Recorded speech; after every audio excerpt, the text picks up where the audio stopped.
What is going on, guys? This is Astro PC back with another video, and today we are showcasing Shadow Tyranitar. That's right. Now this is not my Shadow Tyranitar. This is actually from one of my friends, Rohan.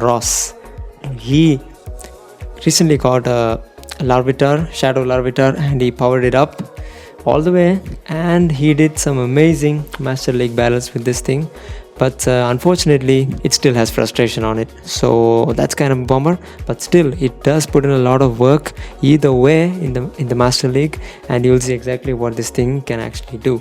So let's jump in straight into the battles. Alright, so on to the first battle, and he's leading with Tyranitar, so that's awesome.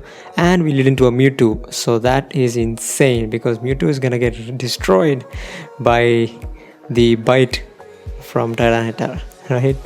So Side Strike, it's resisted by Tyranitar, so not much damage. Swap into Groudon immediately.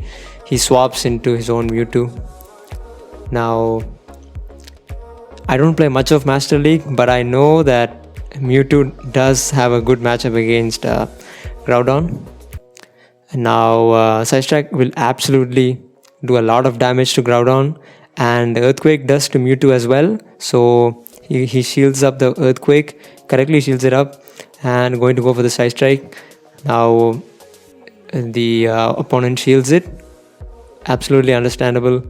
Now on to the so that was an Earthquake, again a wonderful shield. Now this Side Strike is probably going to KO the Groudon from this range, and yeah, it does. Okay, so he brings in his own Mewtwo. The opponent brings in the Mewtwo, and the Side Strike is connected, but yeah, he quickly swaps into the Tyranitar to finish off the Mewtwo. Now, what a luck! The opponent has Giratina in the back. Now Giratina is going to be destroyed by the Tyranitar. Ominous Wind, the Shadow, the Ghost attacks are absolutely resisted by Tyranitar, so no problems there. And he takes game 1. Alright, so on to the next game.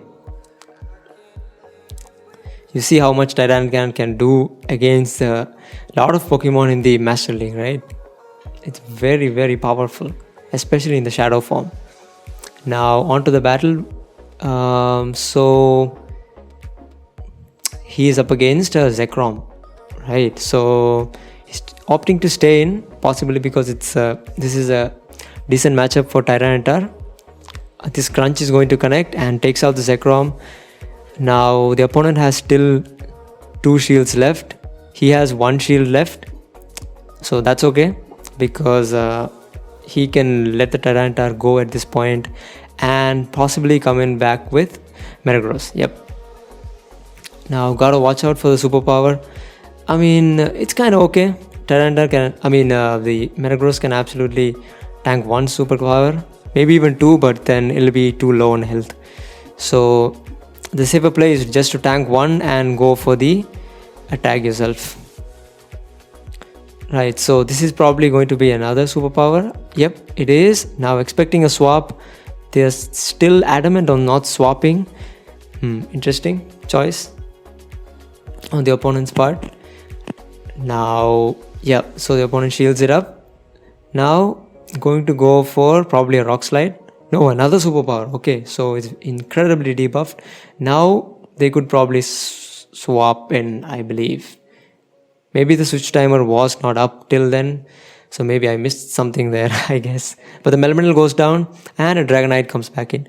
Now, yeah, the Dragonite can do a lot of damage with the Dragon Breath and Dragon Claw, but since he still has 1 shield left, he uses that, and he's going to charge to 2 Side Strikes and going to go for back-to-back. So this will absolutely finish off the Dragonite and take the game. Alright, so this combination is really interesting. Tyranitar, Mewtwo and Metagross, right? So they are kind of a really, really strong team. Alright, so on to the next battle. Met up with the Kyogre, instantly swaps into Metagross, and it's unfortunate that they can't counter swap into Heatran. Now Heatran will do a lot of damage. You can see it's absolutely destroying the Metagross. But yeah, Flamethrower will absolutely KO, but I guess you can get to an Earthquake from this range. Yep, just a little bit of health left and he's able to get to an Earthquake. So if it disconnects, it's going to KO the Heatran. Nope, but they decided to shield it up correctly. Now he's probably going to come in back with the Tyranitar. Yep. Let's see what this attack is. This is probably going to be, it is an Iron Head, and it does an absolute chunk of damage. And he's able to farm down the Heatran, and he's going to go for this crunch on the Kyogre, right? And he instantly swaps into Mewtwo to probably get to this Side Strike first, right? And this Side Strike is going to KO the Kyogre, and it does. And they have a Togekiss in the back. Now here's the thing, right? If he had enough health left on the Mewtwo to potentially get to 2 Side Strikes, it would have absolutely definitely KO'd the Togekiss, but he's not able to get to it, so he loses with a sliver of health left on the Togekiss. That's unfortunate, but well played. Really nice games. So on to the next game, lead into a Palkia. Now Palkia has Dragon Breath, so it's going to do a lot of damage. Instantly swaps into Togekiss and swap into Metagross. So this is why we have Metagross, right? It can cover the weakness of Tyranitar. Yeah, so the opponent decides to not shield it, and the Palkia comes back in, probably going to go for the Aqua Tail. Yep, Aqua Tail gets shielded up, and he's going to get to this Medium Mash. So this is going to do a huge chunk of damage on Palkia. Let's see if it hits. Nope. So the opponent shields it up. So that's very understandable, because the opponent wants to keep the Palkia alive so that they can use it on the Tyranitar, right? Now this is going to be an Aqua Tail, so definitely going to shield it up. Yep, absolutely. And so the opponent swaps into Metagross. Now he's choosing to stay in, absolutely, because the crunch does a lot of damage, right? Even the bite, you saw how much damage it did.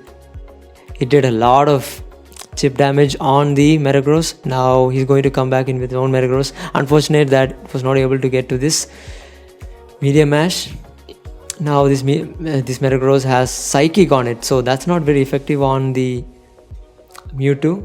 Now he gets to the Side Strike, so this is going to connect and possibly KO the Metagross. Yeah, absolutely at that range. And the Palkia basically has a little bit of health left, so he's able to get this Side Strike first and take this game. Yeah, so really well played.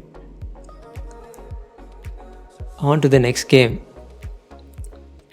Now Tyranitar with Bite and Crunch does a lot of damage to a lot of Pokemon in the meta right now. Togekiss, so absolutely have to swap out into Mewtwo, so they counter swap into Dialga. Now here's the thing, if this Focus Blast lands, Dialga is going to get one-shotted. Yeah, it does, and that's a really well play by Rohan, because the opponent was probably expecting a Side Strike bait. It still does a lot of chunk of damage, but it doesn't one-shot, right? So yeah, so the Dialga goes down, out comes Groudon. Groudon takes down the Mewtwo, but it's okay, we still have it's actually interesting, because Groudon can do a lot of damage to Tyranitar too, right? The Mud Shot will do a lot of damage. Out comes Togekiss. Now this is what we are waiting for. So he immediately swaps into his Metagross. Possibly we can shield this one, right? It's probably a Flamethrower. It is. and going to farm this thing all the way down. Absolutely, that's a correct play. Now basically has 2 medium mashes loaded, and you can unleash it on the Groudon. The Fire Punch gets shielded up, and this probably will get shielded up by the Groudon. It does, but we can get to another medium mash and potentially KO the Groudon.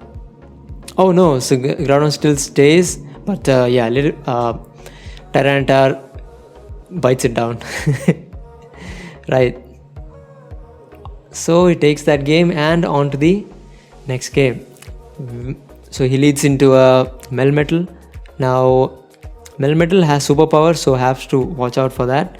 So he absolutely swaps at the perfect moment to catch the superpower on the Mewtwo. That was wonderful swap. And out comes the Dragonite from the opponent. Now the Dragonite will do a lot of damage with Dragon Breath. Yep. So Side Strike gets shielded up by the Dragonite, and he's able to get to another Side Strike. So the opponent does not want to throw the move. They want to conserve the... Oh, then they let it go.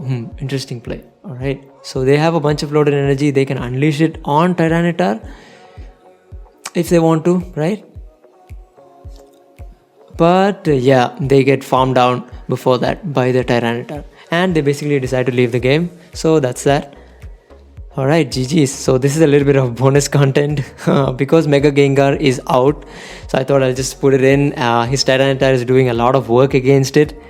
It's basically just fast moving, biting it all the way down. Yeah, so we saw a lot of quality battles from Tyranitar, right? But the thing is, one of the downsides of using Tyranitar, that you have to spend a lot of Stardust on it.